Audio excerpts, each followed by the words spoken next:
লেকচারে আমরা দেখবো ইপি রম। গত লেকচারে আমরা পি রম দেখে নিয়েছি, তারই রমেরই একটা এক্সটেনশন ভার্সন বলতে পারো বা অ্যাডভান্স ভার্সন বা টাইপস অফ রমের মধ্যেও কিন্তু আমরা পড়তে পারি। এটা হচ্ছে ইপি রম। ইপি রমের ফুল ফর্ম হচ্ছে erasable programmable read only memory. এই নামটা শুনেই যারা লাস্ট লেকচার দেখে এসছো প্রোগ্রামেবল রিড অনলি মেমোরি, তোমরা সেখান থেকে একটা আইডিয়া হলেও পাবে।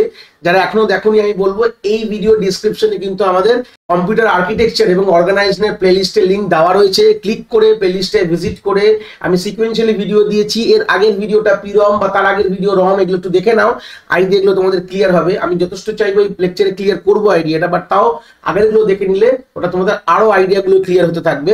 দেখো গল্পটা এখান থেকে ক্লিয়ার হয়ে যাচ্ছে যে দেখো পি রম যারা দেখেছো এখান থেকে আইডিয়া পেয়ে গেছো যে পি রমে কিন্তু আমরা ম্যানুফ্যাকচারিং এর সময় বলে দিই কি জিনিস থাকবে।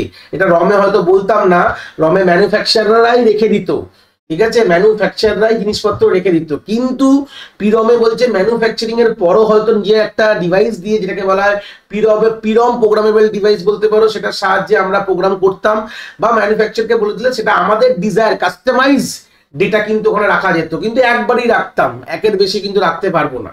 পুরো লেকচার একটা সামারাইজ পয়েন্ট অফ ভিউ প্রথমেই দিয়ে দিই।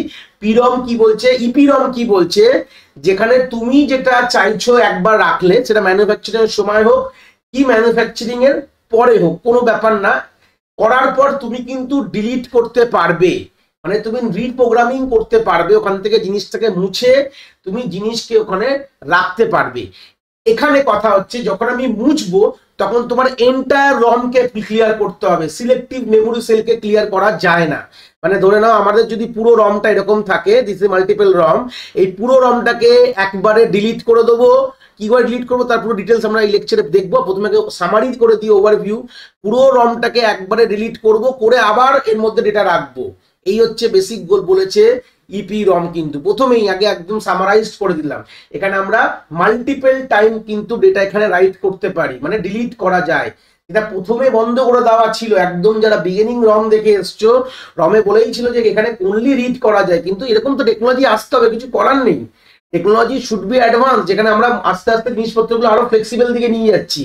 তাহলে পিরমে তো ডিলিট করা যেতই না, একবারই রাইট করা যেত আর ডিলিট করা যেতই না, কিন্তু ইপি রমে বলছে ডিলিট তুমি করতে পারো, বাট ডিলিট করলে তোমাকে পুরোটাকে একবার ডিলিট করে দিতে হবে, ওই সিলেক্টিভ মেমোরি ডিলিশন কিন্তু পসিবল না। এটা হচ্ছে ইপি রমের প্রথম মোদ্দা কথা।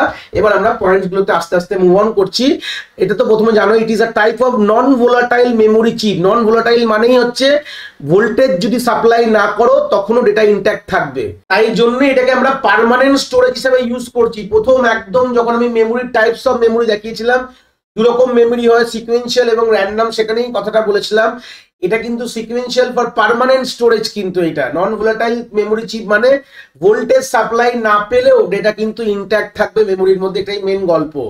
That can be program written to and erase multiple time unlike PROM. এই কথাটা খুব ইম্পর্টেন্ট। ডেটা তো রাখতে হবে, তুমি রাইট করবে ওয়ান টাইম, যখন ম্যানুফ্যাকচার হবে বা ম্যানুফ্যাকচার পরে তুমি রাইট করবে, ওয়ান টাইম তোমরা কিন্তু রাইট করছো, কিন্তু তারপর তুমি ইরেজ করতে পারছো মাল্টিপল টাইম, আনলাইক যেটা করা যেত না পিরমের মধ্যে programmable read only memory which can be program once। Programmable read only memory কিন্তু একবারই প্রোগ্রাম করা যায়, আর কিন্তু তার লাইফ স্প্যানে আর তাকে রিপ্রোগ্রামিং বা ডিলিট করা যায় না সেখান থেকে ডেটা, যেটা কিন্তু ইপি রম তার একটা এক্সট্রা অ্যাডভান্টেজ দিয়ে দিল আমাদের, ঠিক আছে। EPROM allow for reprogramming by exposing the memory chip to the ultraviolet lights, UV ray বলতে পারো। কি করে আমরা রিপ্রোগ্রামিং করতে দেয়, এই যে ডিলিট যে কথাটা বললাম, কিভাবে ডিলিট করি, এই চিপটাকে, চিপের মধ্যে যদি ইউভি রে পাস করানো হয়, ইউভি রে, তাহলে এই চিপের মধ্যে সব ডেটা কিন্তু মুছে যাবে বা উড়ে যাবে বলতে পারো, ঠিক আছে। which clear the data store in it, make it blank and ready for the reprogramming। একটা শর্ট সামারি উপর থেকে আমরা পেয়ে গেলাম, তারপর ডিটেলস আমরা এক পয়েন্ট করে আমরা দেখবো।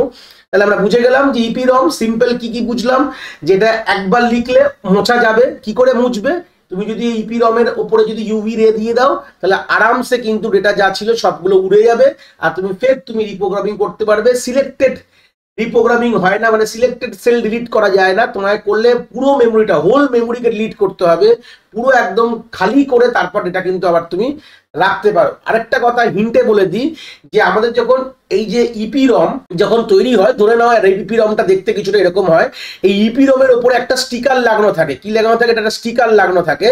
এই স্টিকারটাকে একটা প্রিভেনশনের হিসাবে স্টিকারটা লাগায়। কেন স্টিকারটা লাগায়? যাতে কিনা অ্যাক্সিডেন্টাল ইরেজিওর অফ ডেটা না হয়। খুব ইম্পর্টেন্ট কথা বলছি, স্টিকারটা কেন লাগানো হয়? এই আমাকে সেভ করে অ্যাক্সিডেন্টাল ইরেজিওর অফ ডেটা। যদি আমরা হুট করে কখনো ইপি রমটা মাদারবোর্ডে থাকে, যদি ঘট করে খুলে ফেলি, আর যদি হুট করে যদি কোনো আমরা না চাইতে কোনো ইউভি রে চলে আসে, তাহলে তো পুরো ডিলিট হয়ে যাবে। এরকম যদি আটকাতে হয়, মানে অ্যাক্সিডেন্টালি কোনো ইউভি রে চলে আসলো, তোমার ডেটা তো পুরো উড়ে যাবে। এইটাকে বন্ধ করার জন্য, এই অ্যাক্সিডেন্টাল ইরেজিওরটাকে বন্ধ করার জন্য, ইরেজিওর মানে মুছে যাওয়াটাকে বন্ধ করার জন্য একটা স্টিকার লাগানো থাকে উপরে। এই স্টিকারটা কিন্তু প্রিভেন্ট করে, মানে আমি যদি মন থেকে চাই যে আমি ডিলিট করবো, তাহলে স্টিকারটাকে সরিয়ে দেবো, সরিয়ে দিয়ে ইউভি এর মধ্যে যদি রেখে দিই, তাহলে পুরো ডেটা উড়ে যাবে। এটা তো আমরা চাইছি, কিন্তু আমরা না চাইতে যদি বাই চান্স উড়ে যায়, তখন কি হবে? এই জন্যই স্টিকারটা লাগানো থাকে। এটা একটা ইম্পর্টেন্ট পয়েন্ট, কিন্তু প্রথমেই আমি বলে দিলাম, যখন ম্যানুফ্যাকচার যখন হয় কনসেপ্টটা, এই জিনিসটা কিন্তু এখানে হিসাব মতন জিনিসটা থাকে। যাই হোক, non volatile nature first point কি বলছে দেখো, অলরেডি জানো, like the type of other ROM, যেগুলো আমরা অলরেডি দেখে নিয়েছি, পি রম বা ইপি রম। এই পি রম, যেরকম EPROM written it store data even when the power is turn off, মানে পাওয়ার না থাকলেও ডেটা কিন্তু ওর মধ্যে থাকে। কিন্তু পার্মানেন্ট স্টোরেজ হিসাবে ইউজ করছে, making it suitable for store permanent or semi permanent data that need to be preserve for over time. মানে সেম গল্প, যে এখানে আমরা কিছু ডেটা যেগুলো আমাদের প্রিভিয়াসলি আমাদেরকে মানে ফর পার্মানেন্ট লং টাইমের জন্য রাখতে হবে, বা যেগুলো মোটামুটি একটা সার্টেন টাইমের জন্য রাখতে হবে, সেরকম ডেটা কিন্তু আমরা ইপি রমের মধ্যে কিন্তু রাখতে পারি। এই হচ্ছিল, কেন কি এটা ভোল্টেজ সাপ্লাই না থাকলেও ডেটা কিন্তু ওর মধ্যে ইনট্যাক্ট থাকে। নেক্সট হচ্ছে প্রোগ্রামেবল এবং ইরেজেবল। এই কনসেপ্টটা কি করে হচ্ছে, EPROM both allow for both programming, মানে writing data and erasing of data, দুটোই কিন্তু পসিবল, মানে লিখতেও পারবে বা মুছতেও পারবে, দুটোর জন্যই কিন্তু প্রোগ্রামেবল। মানে EPROM electrically erasable programmable read only memory কিন্তু অ্যাপ্লিকেবল, যেটাকে ইপি রম বলে আমরা জানি। Initially data is program into the EPROM using the device call EPROM programmer. মানে এই যে ডিভাইসের সাহায্যে আমরা লাস্ট লেকচার দেখেছিলাম, যে পিরমকে প্রোগ্রাম করার জন্য ডিভাইসটা ইউজ করা, যাকে বলা হয় পিরম প্রোগ্রামার বলে। এটা ডিভাইসের সাহায্যে আমরা পিরমের মধ্যে ডেটা প্রোগ্রাম করি, মানে রাইট করি। সেরকম ইপি রমের মধ্যে লিখতে গেলেও কিন্তু আমরা সেম, কিন্তু এর কনসেপ্টটা এই ডিভাইসটা কি করে করে লাস্ট লেকচারও করেছি। এখানে দুটো জিনিস থাকে, এদের মধ্যে একটা ফিউজ থাকে, ঠিক আছে, এদের মধ্যে ফিউজ থাকে। সেই ফিউজের দুটো রকম স্টেট হয়, একটা হচ্ছে ইনট্যাক্ট ফিউজ, আইপি লিখলাম, লাস্ট লেকচারে এগুলো ডিসকাস করেছি। একটা হচ্ছে ব্লোন আউট ফিউজ, ঠিক আছে, যখন একটা হাই ভোল্টেজ বলতে পারো, বা সিগন্যাল আমরা ইলেকট্রিক সিগন্যাল বলতে পারো, যখন হাই ভোল্টেজ বা কোনো হাই ইলেকট্রিক সিগন্যাল যখন এই ফিউজটার উপর পড়ে, এই ফিউজে দুটো স্টেট হতে পারে, হয় ইনট্যাক্ট থাকতে পারে বা ব্লোন আউট থাকতে পারে। যদি এই ব্লোন আউট হয়, তাহলে ডেটা হয়তো এর মধ্যে রিপ্রেজেন্ট করবে জিরো স্টেট বলবো, আর যদি ইনট্যাক্ট থাকে তাহলে সেটা ওয়ান করবো। অপোজিটও হতে পারে, যেরকম ভাবে ওরা প্রোগ্রামিং করছে। এটা আমি জাস্ট বোঝানোর জন্য বললাম, এটা ইনডিরেক্টলি টু দ্য ইলেকট্রনিক্স এর পোর্শনে চলে যাচ্ছে। জাস্ট আইডিয়া দিয়ে দিলাম যে হাই ভোল্টেজ, যেটা নর্মাল আমাদের সার্কিটে নর্মাল যে ভোল্টেজগুলো আমরা ইউজ করি, তার থেকে অনেক বেশি হাই ভোল্টেজ আমরা, ওদের মধ্যে একটা ফিউজ থাকে, যে কোনো এরকম এর মধ্যেই ইপি রমের মধ্যে একটা ফিউজ রয়েছে, যেটার সাহায্যে এই ফিউজটা হয় ইনট্যাক্ট থাকবে, নয় ব্লোন আউট মানে ডিটাচ থাকবে। সেই হিসাবে ডেটাটাকে আমরা ওইভাবে রিপ্রেজেন্ট করছি, ঠিক আছে। দেখো এখানে বলেছে which applies electrical signal to selectively alter the state of the memory cell storing the desired data। মানে ওই যে কথাটা বলছে selectively alter the state of memory cell, এটার পেছনে যে ব্যাকগ্রাউন্ড ইতিহাসটা আমি বলে দিলাম, যে আমরা ইলেকট্রিক সিগন্যাল অ্যাপ্লাই করছি, মানে ওটা ইলেকট্রিক সিগন্যাল মানে কি, একটা ভোল্টেজ অ্যাপ্লাই করি। অবভিয়াসলি সার্কিটে সব কি হয়, ভোল্টেজ যায়, বাড়িতেও তোমরা ভোল্টই পাও, মোবাইলের চার্জারের মতো লেখাতে 5 ভোল্ট চার্জিং, তো মোটামুটি বুঝতেই পারছো, তো সবই মোটামুটি ভোল্টেজ আমরা করি। ইলেকট্রিক সিগন্যাল মানেই ভোল্টেজ, সেই সিগন্যাল ভোল্টেজটা এই যে state of selectively alter the state of memory cell, মানে তার মধ্যে কি করে, এর মধ্যে ফিউজ থাকে, মেমোরি সেলের মধ্যে ফিউজ থাকে, সেটা ইনট্যাক্ট থাকলে সেটাকে ওয়ান স্টেট হিসেবে রাখবে, আর যদি ব্লোন থাকে হয়তো জিরো স্টেট হিসেবে এটাকে রাখবে, ঠিক আছে। Later if the data need to be change or update, the EPROM can be erase exposing it to ultraviolet ray right for specific duration, মানে সার্টেন টাইমের জন্য যদি আমরা এই ইপিরমটাকে নিয়ে গিয়ে আল্ট্রাভায়োলেট রের তলায় যদি রাখি তাহলে কি হবে, পুরো মেমোরিটা কিন্তু ডিলিট হয়ে যাবে। বলছে once erase the EPROM can be reprogram with the new data. যদি ইরেজ হয়ে যায় তাহলে কিন্তু সেখান থেকে আমরা রিপ্রোগ্রামিং কিন্তু আবার করতে পারবো। একবার ইরেজ হয়ে গেলে আমরা রিপ্রোগ্রামিং তারপরে করতে পারবো। এবার হচ্ছে multiple erasing and reprogramming. Next পয়েন্টে, আনলাইক পিরম যেটা কিনা programmable read only memory which can only be program once, একবারই প্রোগ্রাম করা যেত, বাট এখানে কিন্তু তা না। EPROM allow multiple cycle of erasing and reprogramming. ইপিরমের মধ্যে একটা সব থেকে বড় আধুনিক জিনিস কি রয়েছে, যেটা একটা মাল্টিপল সাইকেল অফ ইরেজিং, মানে অনেকবার তুমি চাইলে ইরেজ করতে পারো এবং রিপ্রোগ্রাম করতে পারো।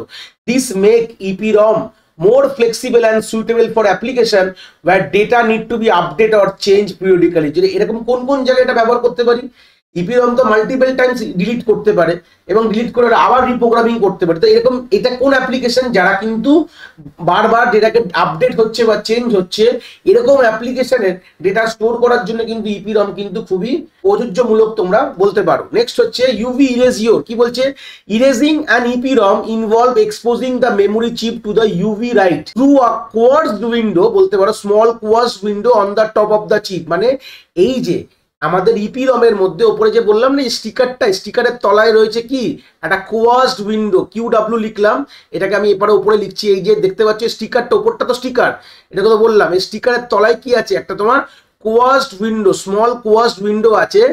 এই উইন্ডো দিয়ে আমাদের ইউভি রে পাস হয়, ঠিক আছে। যে exposing the memory chip to UV light through a small quartz window on the top of the chip. এই চিপের ওপরে কি থাকে, স্মল কোয়ার্সড উইন্ডো রয়েছে। The UV light cause the charge stored in the memory cell to despite effectively clear the data stored in the EPRAM। এই যে ঢুকছে, এই যে এই কোয়ার্স উইন্ডো, যখন আমি স্টিকারটা তুলে দিলাম, যখন ডিলিট করতে হলে আমি ইচ্ছা করে স্টিকারটা তুলবো, তুলে যে ইউভি লাইটের উপর রাখলাম, ইউভি রে এর উপর, বা তুমি সূর্যের আলো লাগলে একই ব্যাপার, সূর্যের আলো থেকে ইউভি রে আসছে, ব্যাস ঢুকে ওর মধ্যে যে ভেতরে ইন্টারনাল চার্জ স্টোর করা ছিল, যেটা ইনট্যাক্ট ফিউজ বা ব্লোন ফিউজ যেটা ছিল, সেটাকে সবই কি করছে, একদম এফেক্টিভলি ক্লিয়ার করে যে চার্জটাকে ডিসচার্জ করে দিল। একদম সিম্পল কথা, যে ভোল্টেজটা হিসাবে ওটা ফিউজটাকে চেঞ্জ হয়েছিল স্টেটটা, আবার ওটাকে রিসেট করে দিচ্ছে বলতে পারো। After erasure the EPROM is blank and can be reprogram with the new data. মানে পুরো জিনিসটা খালি হয়ে গেল, সিলেক্টিভ কিন্তু খালি হলো না, খুব ইম্পর্টেন্ট পয়েন্ট। পুরো জিনিসটা খালি হয়ে তারপর আমরা আবার ডেটা তার মধ্যে রাখতে পারবো। অ্যাপ্লিকেশন কোথায় ব্যবহার করা হচ্ছে, ইপিরম have been used in various electronic devices and systems including early computer, gaming console, embedded system, industrial equipment। অনেক জায়গায় ব্যবহার করা হয়েছে। আগেকার দিনে কম্পিউটার ইপিরম ব্যবহার করা হতো মাদারবোর্ডে বায়োস স্টোর করার জন্য। গেমিং কনসোল, অনেক রকম গেমিং কনসোল আমরা খেলেছো, নিনটেন্ডো থেকে পিএসপি অনেক রকম গেম খেলেছো, মানে যেখানে আমাদের স্ক্রিন থাকতো, এরকম জায়গায় ব্যবহার করা হতো। তারপর এমবেডেড সিস্টেম ব্যবহার করা হতো। For example EPROM were commonly use in gaming cartridge for console like Nintendo Entertainment System NES, যেটা অলরেডি ছোটবেলা বাচ্চারা খেলেছো অনেক জায়গায়। Sega Genesis game developer could program EPROM with game data that can be erase and reprogram them to release the update of the new game. এরকম আমরা game ওখানে মানে ইউজ রাখতাম, ওগুলো যখন খেলা হয়ে যেত, যখন হয়তো আপডেট আসতো, তখন ওটাকে ডিলিট করে আবার নতুন ভার্সন ওখানে ইনস্টল করা হতো। এরকম জায়গায় কিন্তু আমরা ইপিরম অনেক ব্যবহার করেছি। আগেকার দিনে কম্পিউটার মাদারবোর্ডেও কিন্তু এটা ব্যবহার হয়েছে। সিম্পল কথা, এই ছিল বেসিক কনসেপ্ট অফ ইপিরম। আশা করি তোমরা কনসেপ্টটা খুব ইম্পর্টেন্ট কনসেপ্ট ছিল, বুঝতে পেরেছো। যদি ভিডিওটা ভালো লেগে থাকে অবভিয়াসলি একটি লাইক করো, আর বন্ধু বান্ধবের সাথে শেয়ারও করো যাদের সত্যি দরকার এরকম ভিডিওর। আর হ্যাঁ, অবভিয়াসলি চ্যানেলে নতুন হলে চ্যানেলটাকে সাবস্ক্রাইব করে দিও এবং বেল আইকনটিকেও প্রেস করে দিও, তাহলে এরকম নতুন নতুন ভিডিওর নোটিফিকেশন তোমরা সবার আগে পেয়ে যাবে। তোমাদের এক একটি লাইকে আমি অনেকটি মোটিভেশন পাই, আমি ফিউচারে এরকম ভিডিও আরো তোমাদের যেগুলো দরকার আমি অবভিয়াসলি নিয়ে আসার প্রচেষ্টা রাখি। তোমাদের যদি কোথাও কোনো ডাউটস হয় তাহলে ভিডিওর কমেন্ট সেকশনে অবভিয়াসলি আমাদের জানাতে পারো, আমি সেইগুলোর সমাধান অবভিয়াসলি করার চেষ্টা করব। তোমাদের যদি মনে হয় স্পেশাল কোনো টপিক আছে যেটা নিয়ে ভিডিও বানালে তোমাদের সুবিধা হবে, সেটাও তোমরা আমায় জানাতে পারো এই ভিডিওর কমেন্ট সেকশনে লিখে। অবভিয়াসলি চেষ্টা করব ফিউচারে সেই টপিকগুলোকে নিয়ে ভিডিও বানানোর কথা। সবাই ভালো থেকো, আর হ্যাঁ, আবার দেখা হচ্ছে নতুন একটি ভিডিওর সাথে।